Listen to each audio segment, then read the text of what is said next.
name's Elio. Well, what's your name? No one's ever asked me my name before. I'm Glorden. So please solve a very elusive mystery for me. Ooh. It occurred to me as I was driving here.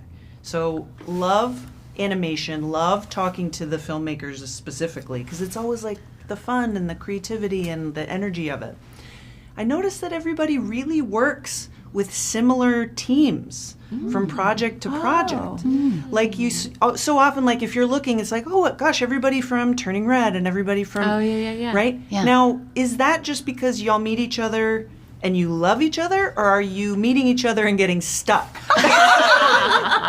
That's so funny. It's probably the former. Yeah, it's a shared sensibility, I feel like. Like knowing, working on Turning Red with Domee, I got to storyboard for her, and I knew that that we were on the same page because my storyboard sequences would get no notes, which I will say that was very satisfying for me. But I think it means that you're able to trust each other. You already know that you're going to have a shared vision. It'll be easier to communicate a joke that maybe is not, written down or clear yet, but because I kind of understand what you're going for, and it's usually a aligned vision. Yeah. And plus, because we had to move so fast to the fact that we've all worked together, we could work really quickly. We have that shorthand.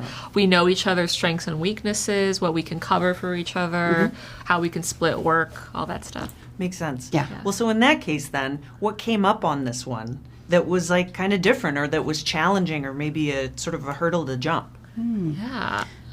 I think what was challenging for us was that the conceit wasn't ours to begin with. So what we were working with was like, how do we connect to this story? How do we hook into the character of Elio, and make the emotional arc something that we can get behind too. And for us, it was that feeling of loneliness and feeling that you're isolated on Earth. And you guys know each other well, but you had never worked with co-directors, so that was something new that the production had to juggle, but also Maddie and Domee had to find that rhythm. Yeah, I'm going to be thinking about that for a long time. That idea that when you are unique or have something that seems a little different, that often makes you feel kind of lonely. Yeah. So I was like, there's a lot of things in this movie that made me go, damn. And then I was like, now I want to hug Glorden. Yeah. I just want to crawl into his mouth. Yeah, he gives the best hugs. I know. Yeah. Yeah, we read it. I'm like, oh, yeah, get into his mouth. Get into his mouth. I'm like, do it. I also think that, like, when we're talking about meeting aliens, that we oftentimes are talking about what's wrong with Earth. Yeah. But if you met an alien, what would you tell them is so right with Earth? Oh, wow. Right? There's so many things. Yeah. There's so many great people on Earth, too. Yeah. My parents are on Earth. You guys are on Earth.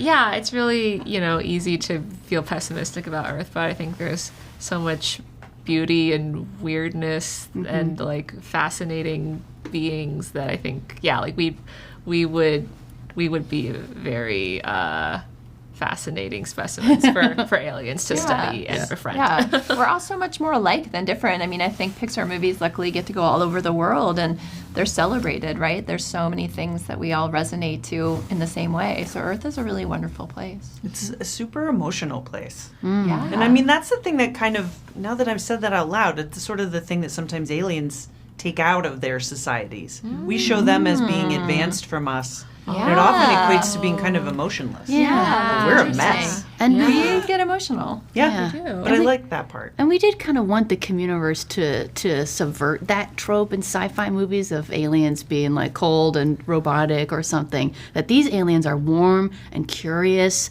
and they're advanced, but they're Emotionally intelligent. Yeah, like Quest is like leagues beyond everybody in terms of like therapy that she's done, probably, alien therapy. But I love that we're showing a version of an alien society that's like aspirational. Like, wouldn't it be great if we could all Live be like the together. Communiverse? Yeah. Would you want to read minds if you Whoa. I mean, I like that for Questa, it's at will. It's not like all the time she has to hear it. She's like, I'm getting in there. Yeah. I feel like that could be useful Yeah. But I don't know, tricky. What if you were if somebody said something and you were like, let me just brush your hair out of your face? Yeah. Just so you could have an excuse to touch them. I like that. I'm thinking. I'd be too scared. I think I'd always have to ask for consent. I'd be Yeah. like, can I? I'm coming in. Yeah. May I come in? And they'd be like, sure. Yeah. Okay. Oh, didn't want to be there. Thank you. Too much.